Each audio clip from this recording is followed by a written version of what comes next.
อีกครั้งหนึ่งเฉลามาเยี่ยมเพื่อนรักถึงห้องนอนหล่อนตกใจมากที่เห็นนิดมีสีหน้าอันขาวซีดขอบตาเขียวและจมูกก็แดงทั้งใช้ผ้าไหมพรมผืนเบ้อเร่อพันคอไว้เป็นอะไรไปหรือนิดของพี่หล่อนถามพลางแก้ผ้าแพรดำสี่เหลี่ยมออกจากศีรษะเป็นหวัดค่ะตั้งแต่ไปถูกฝนที่เขาตะเกียบมาแล้วก็เริ่มคัดจมูกพอเข้ากรุงเทพยิ่งเป็นมากใหญ่ลงคอเสียด้วยไอเจ็บหน้าอกเหลือเกินนั่งสิครับพี่เฉลาพิษดูหน้าเพื่อนครู่หนึ่งแล้วพูดต่อไปแหมเธอดูอ้วนขึ้นจนผิดตาเมื่ออยู่ที่หัวหินเห็นกันทุกวันนิดไม่ได้สังเกตเพิ่งเห็นวันนี้เองแต่ส่วนเธอตรงกันข้ามเวลาเพียง6 วันเธอสูบซีดไปเยอะอะไรที่ได้มาจากหัวหินน่ะไม่เหลืออยู่เลยเทียวหรือนิดสันศีรษะและยิ้มเศร้าๆไม่มีเหลือแม้แต่อย่างเดียวนั่งสิคะพี่เฉลานั่งลงบนเตียงนั่นแหละและหล่อนเองก็นั่งลงข้างๆเฉลามองดูหญิงสาวซึ่งหล่อนรักเหมือนน้องอยู่ครู่หนึ่งแล้วยกมือขึ้นโอบหลังหล่อนถามว่ามีอะไรร้ายกว่าเดิมไปอีกหรือเปล่าค่ะเหมือนเดิมนั่นแหละเหมือนไม่ผิดนิดตอบเสียงละห้อยแต่นิดไม่ค่อยสบายเส้นประสาทไม่ค่อยดีและใจอ่อนเหลือเกินเวลาจนค่ำในห้องที่2 สาวนั่งอยู่นั้นขมุกขมัวและเงียบสงัดนานๆจึงได้ยินเสียงกาซึ่งจับอยู่ที่กิ่งมะขามข้างหน้าต่างร้องดังขึ้นสักหนหนึ่งเฉลาถอนใจยาวลุกเดินไปที่หน้าต่างเปิดไฟหรือยังล่ะนิดค่อยๆยืนขึ้นช้าๆไอ2 แขกและตอบว่าหมู่นี้นิดมีนิสัยชอบอยู่คนเดียวในเวลาที่โผล่เพลดูอะไรๆมันมืดครึ้มและหม่นหมองทั้งเงียบสงัดสมกับฐานะของนิดหล่อนเปิดไฟขึ้นแล้วกลับมานั่งที่เตียงเฉลาทำตามอย่างมองไปยังห้องซึ่งติดกับห้องที่หล่อนนั่งอยู่แล้วถามว่านี่ไม่อยู่สิข้าไม่มีใครอยู่เลยเข้าวังกันหมดวันนี้เฉลิมพระชนพรรษาไงล่ะคะอ้อถูกละพี่หลงไปได้นี่คุณพ่อและพี่ๆเข้าวังกันทุกคนเมื่อคืนนี้เธอไปเที่ยวหรือเปล่าเปล่าค่ะนิดไม่สบายนี่คะคุณหลวงเขาชวนเหมือนกันแต่นิดรู้ดีว่าเขาจำเป็นจำใจทำตามหน้าที่จึงปล่อยให้เขาไปกันตามลำพังพี่ๆน้องๆวันนี้ล่ะวันนี้ก็ตั้งใจจะอยู่บ้านเหมือนเมื่อคืนนี้ส่วนคุณหลวงเขาทำโปรแกรมเรียบร้อยแล้วตอนหัวค่ำจะพาเจ้าคุณและคุณหญิงไปเที่ยวตกดึกจะไปรับน้องสาวที่บ้านเขาบอกกับเธอหรือว่าเขาทำโปรแกรมดังนั้นเปล่าค่ะแต่เขานัดกันต่อหน้านิดว่าให้ไปรับ23 นาฬิกาและสามีเธอก็รับคำแน่ละสิคะเขาไม่เคยปฏิเสธอะไรเจ้าหล่อนเลยแปลกแท้เฉลาคิดในใจช่างไม่รักเอาเสียเลยทีเดียวหรือถึงไม่รู้จักเกรงใจเห็นท่าเมื่ออยู่หัวหินเวลามองดูเมียก็บอกทนนี่นาว่าไม่เกลียดช่างไม่นึกเสียเลยว่าหัวใจของเด็กจะชอกช้ำเพียงไหนในการที่ไปนัดแนะกันต่อหน้าต่อตาเช่นนั้นถ้ารับหลังก็พอทำเนาสันดานผู้ชายนี่เหมือนกันหมดคิดเห็นแต่ใจของตัวส่วนใจคนอื่นไม่นึกถึงบ้างช่างไม่เห็นบ้างเลยว่าเมียของแกน่ะดีแสนดีไม่เคยแสดงกิริยาว่าหึงหวงสักนิดถ้าเป็นอย่างคนอื่นป่านนี้ก็คงต้องขึ้นศาลกันแล้วผู้หญิงที่ไหนมีบ้างที่ไม่หึงถึงผู้ชายก็เหมือนกันหรืออิตาหนวดนี่แกเป็นคนพิเศษไม่รู้จักหึงจึงไม่นึกถึงใจเมียไม่มีละในโลกนี้ผู้ชายยิ่งเจ้าชู้ยิ่งขี้หึงจะลองดีตาคนนี้สักทีเถอะว่าแกมีหัวใจเหมือนคนอื่นไหมคิดแล้วดังนั้นหล่อนจึงพูดว่าพี่ไม่อยากจะพูดซ้ำเติมสามีเธอดอกนะเพราะเกรงจะทำให้เธอช้ำใจยิ่งขึ้นแต่พี่เห็นว่าเขากำเริบเสบสรรขึ้นทุกวันตามที่เธอเล่าให้พี่ฟังเห็นจะเป็นที่เธอทำใจดีต่อเขานึกว่าเธอไม่มีหัวใจไม่รู้จักอิจฉาริษยาแม้ในคราวที่เธอมีสิทธิ์พี่คิดว่าเธอควรจะทำให้เข็ดเสียบ้างนิดยิ้มอย่างไม่เชื่อทำอย่างไรคะทำให้เขาอิจฉาเธอจะทำอย่างไรได้คะคนที่จะอิจฉานั้นต้องมีความรักเขาไม่รักนิดเลยเขาจะอิจฉาทำไมไม่จริงหรอกเธอ ผู้ชายเป็นเพศที่เห็นแก่ตัวเองเสมอจะรักหรือไม่รักมีสิทธิ์หรือไม่มีถ้าขึ้นชื่อว่าเมียหรือคู่รักแล้วเป็นอิจฉาจนได้ไม่เชื่อเธอคอยดูคุณหลวงของเธอสิพี่เฉลาจะให้นิดทำอย่างไรคะไม่ต้องทำอะไรเลยนอกจากไปเที่ยวดูงานเฉลิม2 คนกับพี่แต่พี่จะเอารถของพี่ฉลาดไปเราไปกัน2 คนเท่านั้นพี่จะขับรถเองนิดทำหน้าตื่นพี่เฉลานะหรือจะขับรถเองหล่อนถามอย่างไม่เชื่อพี่นะสิก็พี่เคยขับนี่นะหรือเธอไม่รู้รู้ค่ะเคยเห็นด้วยแต่งานเฉลิมนี้ทั้งรถทั้งคนจอแจนักเดี๋ยวไปชนใครเข้าๆล่ะก็ตายละแล้วเจ้าคุณท่านทราบมิถูกดุหรือคะไม่ดุหรอกก่อนจะทำเราอย่าให้ท่านรู้พอแล้วไปแล้วจึงค่อยเล่าให้ท่านฟังและหาวิธีเล่าให้สนุกท่านคงลืมคุณพ่อตามใจพี่มากทีเดียวเดี๋ยวนี้เห็นจะเกิดจากไว้ใจสำหรับที่เธอกลัวว่าจะเอารถไปชนเข้านั้นเราจะโง่ทำไมเราอย่าไปที่ถนนมีคนมากสิเธอต้องไปอยู่ที่บ้านเจ้าคุณอาค่ำวันนี้แล้วไล่รถกลับมาเสียพอถึงเวลาพี่จะไปรับเธอเราจะไม่ไปดูไฟที่ไหนเลยหาทางเงียบๆไปถึงหน้าวัดหัวลำโพงให้ได้เวลา5 ทุ่มพอดีแล้วไปอยู่ที่บ้านเธออย่างนั้นหรือคะไม่ใช่หลวงธนสารเขาจะไปรับชิ้นของเขาเวลา5 ทุ่มบ้านตาขุนขาหักแกอยู่ปากถนนบ้านพี่เองเราไปให้ถึงตรงนั้นพอดีให้สามีของเธอเขาเห็นว่าเธออยู่ในรถของพี่ฉลาดกับใครคนหนึ่งที่ไม่ใช่ผู้หญิงเข้าใจหรือยังครั้นนัดแนะกันเป็นที่เข้าใจดีแล้วเฉลาก็ลากลับไปคืนวันนั้นขณะที่เจ้าคุณวิชัยและคุณหญิงสงวนแต่งตัวเสร็จแล้วมาขึ้นรถที่จอดรออยู่ที่หน้าตึกหลวงธนสารกำลังทำหน้าที่คนขับรถเขาประหลาดใจมากลงมาเรียนกับคุณหญิงว่าขอให้ตาอาบขับรถพาหล่อนไปหาคุณพ่อเขามองดูร่างซึ่งยืนอยู่ในเงารถสังเกตเห็นว่าร่างกายอันแบบบางนั้นคลุมอยู่ด้วยเสื้อหนาวสีดำคุณหญิงมารดาประหลาดใจไม่น้อยกว่าบุตรชายแต่ท่านคงพยักหน้าเป็นเชิงอนุญาตอย่างเสียไม่ได้เขาพามารดาเที่ยวจนทั่วพระนครในเขตที่มีไฟตกแต่งราว 22:30 น.จึงพาท่านทั้งสองมาส่งบ้านเขาเห็นตาอาบนอนเล่นอยู่กลางสนามจึงเดินเปื่อยเข้าไปถามแกว่านิดกลับมาแล้วหรือยังขอรับตาอาบตอบพลางลุกขึ้นนั่งเธอไล่ให้ผมเอารถกลับมาผมมาถึงเมื่อครู่นี้เองหลวงธนสารนิ่งตรองอยู่สักครู่และถามว่าแกรู้ไหมเธอจะกลับอย่างไรไม่ทราบขอรับเมื่อไปถึงเจ้าคุณกับคุณหญิงก็ไม่อยู่ไปเที่ยวเหมือนกันแม้เมื่อผมกลับมาท่านก็ยังไม่กลับหลวงธนสารอุทานเจ้าคุณกับคุณหญิงไม่อยู่เข้าไปอยู่ทำไมจนป่านนี้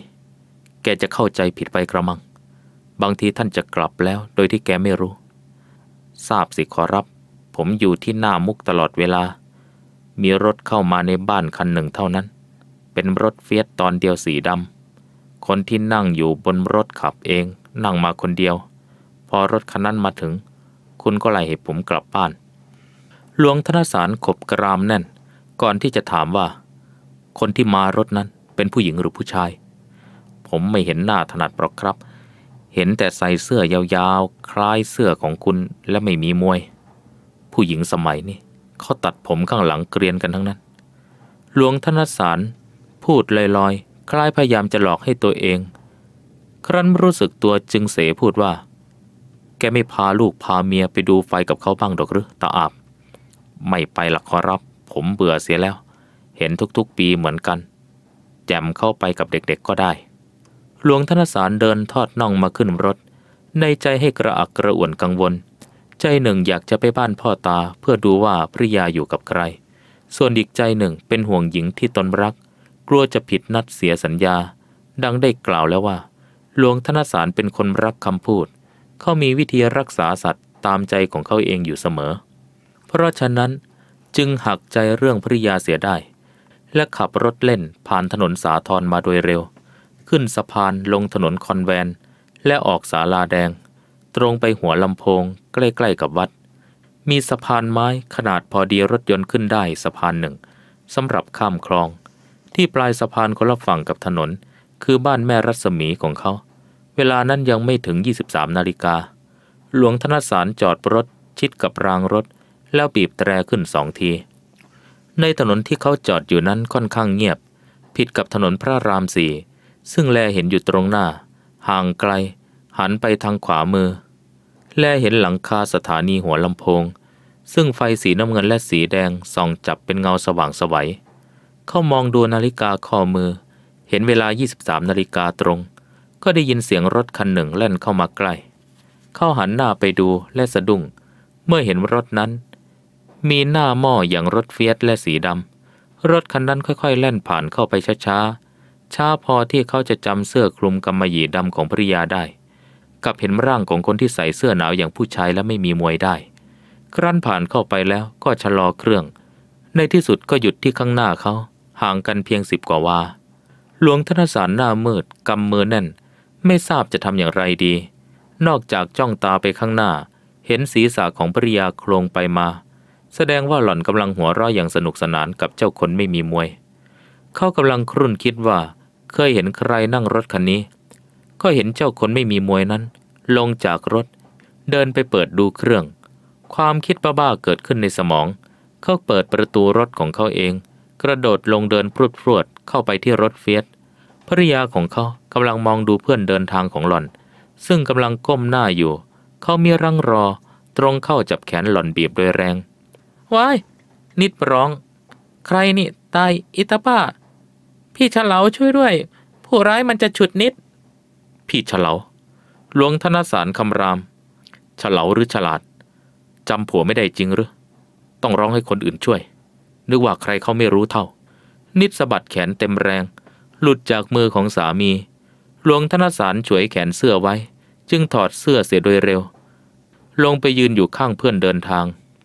เจ้าคนไม่มีมวยดูไม่ค่อยตกอกตกใจนักมือซ้ายโอบหลังนิดไว้มือขวายกไฟซึ่งกำลังฉายเครื่องยนต์ฉายตรงไปที่หน้าของชายหนุ่มและอุทานดังพร้อมกับรถไฟลงหลวงธนสารผู้ถูกกล่าวนามสะดุ้งเสียงนั้นเป็นเสียงผู้หญิงแท้ๆมีกังวานแสดงความประหลาดใจเต็มที่ตายแล้ววะผิดเสียแล้วคุณเฉลานั่นเองเขารำพึงพลางพิษดูเจ้าคนไม่มีมวยแต่นิสัยชายหนุ่มโดยมากเมื่อทำการพลั้งพลาดแต่เพียงเล็กน้อยครั้นรู้สึกตัวแทนที่จะหยุดไว้เพียงแค่นั้นกลับปล่อยให้เลยตามเลยและซ้ำส่งให้มากยิ่งขึ้นนิสัยพันนี้มีอยู่ในสันดานของคนดันข้างดังที่ผู้ใหญ่ของเราเคยเรียกกันสามีของนิดเป็นคนหนึ่งในจำพวกนั้นแทนที่เขาจะเปิดหมวกออกและกล่าวคำขอโทษเขากลับแสดงความฉุนเฉียวยิ่งขึ้นเพื่อกลบความอายและพูดว่าเห็นดีอย่างไรที่มาเที่ยวตามลำพังในเวลาดึกดื่นป่านนี้กลับบ้านไปขึ้นรถฉันนิดยืนนิ่งเฉลาอมยิ้มโดยไม่อ้าปากแต่พอให้นิดได้ยินไปกับเขาไปนิดก้าวเท้าออกเดินตามคำสั่งแต่หล่อนเดินไม่เร็วพอทันใจของสามีเขาเดินอ้อมรถเข้ามาจับแขนหล่อนโดยแรงเกือบเหมือนฉุดพาหล่อนไปขึ้นรถของเขาทิ้งเฉลาให้ยืนหัวเราะอยู่คนเดียวหลวงธนสารลืมนึกถึงอะไรหมดในโลกนอกจากความ5 แต้มที่ตัวได้ทำไปแล้วแม้แต่แม่รัศมีซึ่งกำลังเดินมาบนสะพานเขาก็ทำไม่เห็นเสียได้เดินเครื่องและออกรถโดยแรงจนหน้าของนิดซึ่งนั่งอยู่ข้างๆเกือบไปปะทะกับกระจกเข้าแล้วกลับรถแล่นไปตามถนนโดยเร็วครั้นถึงเสาไฟฟ้าตรงปลายสะพานแทนที่จะเลี้ยวขึ้นสะพานนั้นอันเป็นหนทางไปบ้านเขากลับเลี้ยวซ้ายไปตามถนนราชดำริและขับรถแล่นไปจนไม่ทราบว่าเลี้ยวถนนไหนบ้างขณะนั้นมีลมพัดแรงพายุฝนตั้งมาข้างหน้าฝนเริ่มลงเม็ดโปรยๆนิดรู้สึกความหนาวเย็นปะทะหน้าอกที่ไม่มีอะไรปกคลุมนอกจากผ้าพันคอสเวตเตอร์แพรผืนเล็กรถยิ่งแล่นเร็วความเย็นยิ่งจัดขึ้นหลวงธนสารดูเหมือนไม่มีความรู้สึกต่อความหนาวนั้นเขาคงปล่อยให้รถแล่นไปเร็วเต็มกำลังมือที่ถือพวงมาลัยยิ่งบีบแน่นเข้าส่วนภริยาเอามือกุมหน้าอกอันเย็นเฉียบไว้แน่นสุดกำลังที่จะทนความหนาวจึงพูดกับเขาเปรยๆอย่างขลาดและอ่อนโยนว่าเบาๆหน่อยเถอะค่ะหนาวเหลือเกินนิดลืมเสื้อคลุมไว้ในรถพี่เฉลาเบาหรืออย่าเลยความคลุ้มคลั่ง อันเกิดจากความอายและความโกรธเข้าครอบงำความรู้สึกผิดชอบของชายหนุ่มเสียสิ้นวืดเสียงอากาศกระทบกับกระจกโดยแรง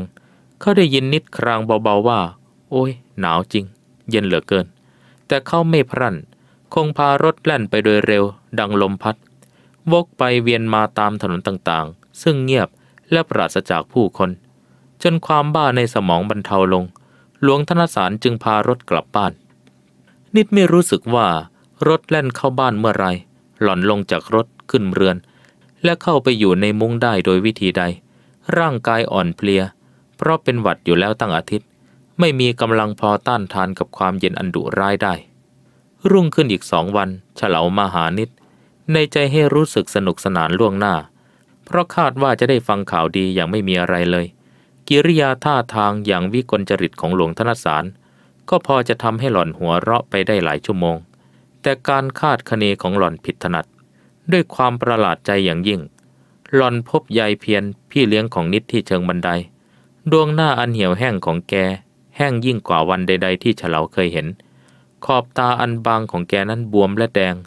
พอแกเห็นเฉลาแกสุดนั่งไหว้และสะอึกดังฮักๆจนเฉลาตกใจเป็นอะไรไปหรือป้าเพียรเฉลาถามชะโงกหน้าเข้ามาหาแกถูกคุณหนูเอ็ดเอาหรือยายเพียรยกชายผ้าห่มเช็ดน้ำตาปากอันดำด้วยหมากของแกเบ้ไปเบ้มาอยู่ครู่หนึ่งจึงพูดออกได้เปล่าหรอกค่ะแต่เธอคลั่งไปแล้วพูดจาเพ้อเจ้อจำดิฉันก็ไม่ได้เฉลาหน้าซีดพลาจากยายเพียรขึ้นบันไดโดยเร็วพอโผล่เข้าห้องหล่อนก็ใจหายวาบนิดนั่งอยู่บนเตียงโยกไปโยกมาหน้าขาวซีดราวกับกระดาษตาแดงก่ำริมฝีปากที่กำลังขมุบขมิบอยู่นั้นก็แดงจัดกว่าปกติเฉลาตรงเข้าประคองเพื่อนให้นอนลงแล้วเอามือคลำศีรษะรู้สึกว่าร้อนจัดดังกับไฟหล่อนคลี่ผ้าห่มออกคลุมให้นิดปล่อยให้หล่อนทำโดยดีดวงตายังคงลืมโพลง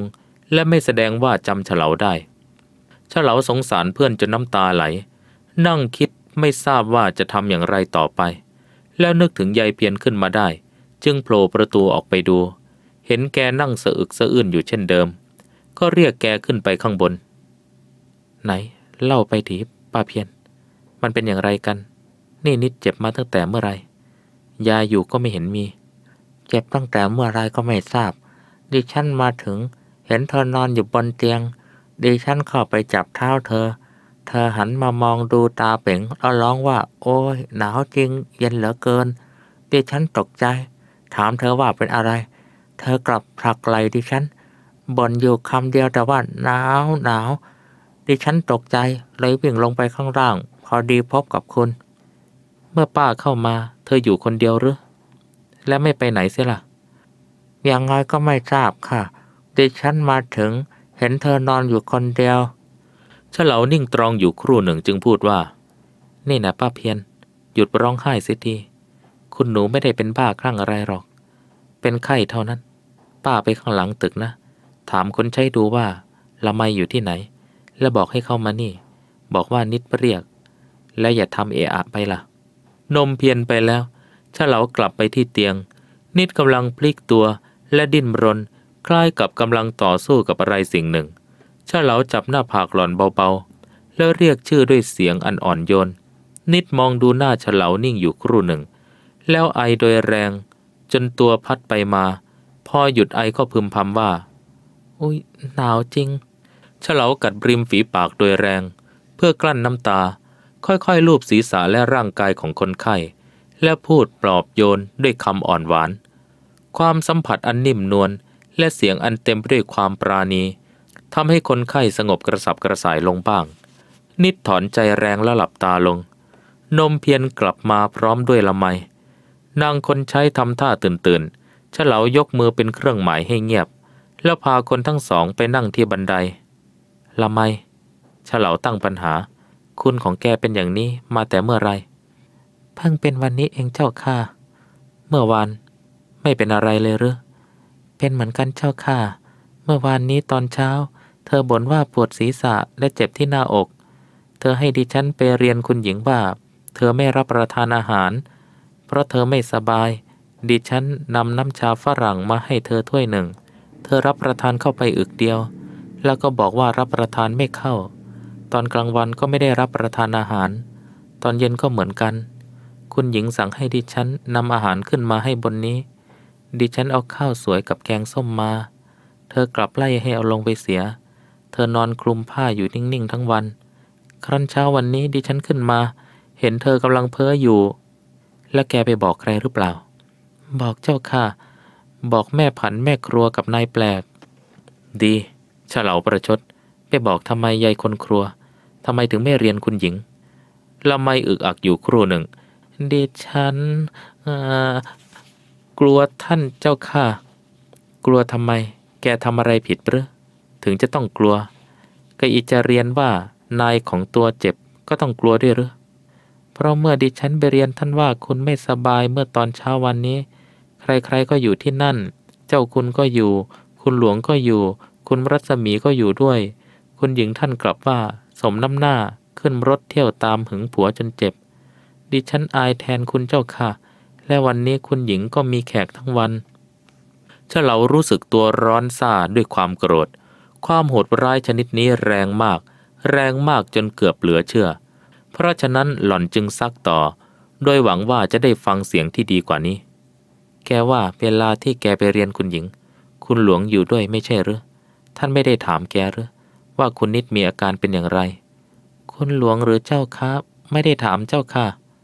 มาเยี่ยมหรือเปล่ายังไม่ทราบเวลาดิฉันอยู่ไม่เห็นมาเฉลาหัวเราะอย่างขมขื่นมองดูนาฬิกาที่ข้อมือแล้วทำความตกลงใจในขณะนั้นเองหลอนหันไปมองดูนิดเห็นยังนอนนิ่งไม่กระดุกกระดิกละไมแกอย่าไปจากห้องนี้ต้องเฝ้าคุณของแกอยู่ที่นี่คุณของแกเจ็บมากรู้ไหมคอยระวังอย่าให้ออกจากห้องและให้ห่มผ้าไว้เสมอประเดี๋ยวฉันจะกลับมาป้าเพียรไปด้วยกันฉันจะพาไปส่งบ้าน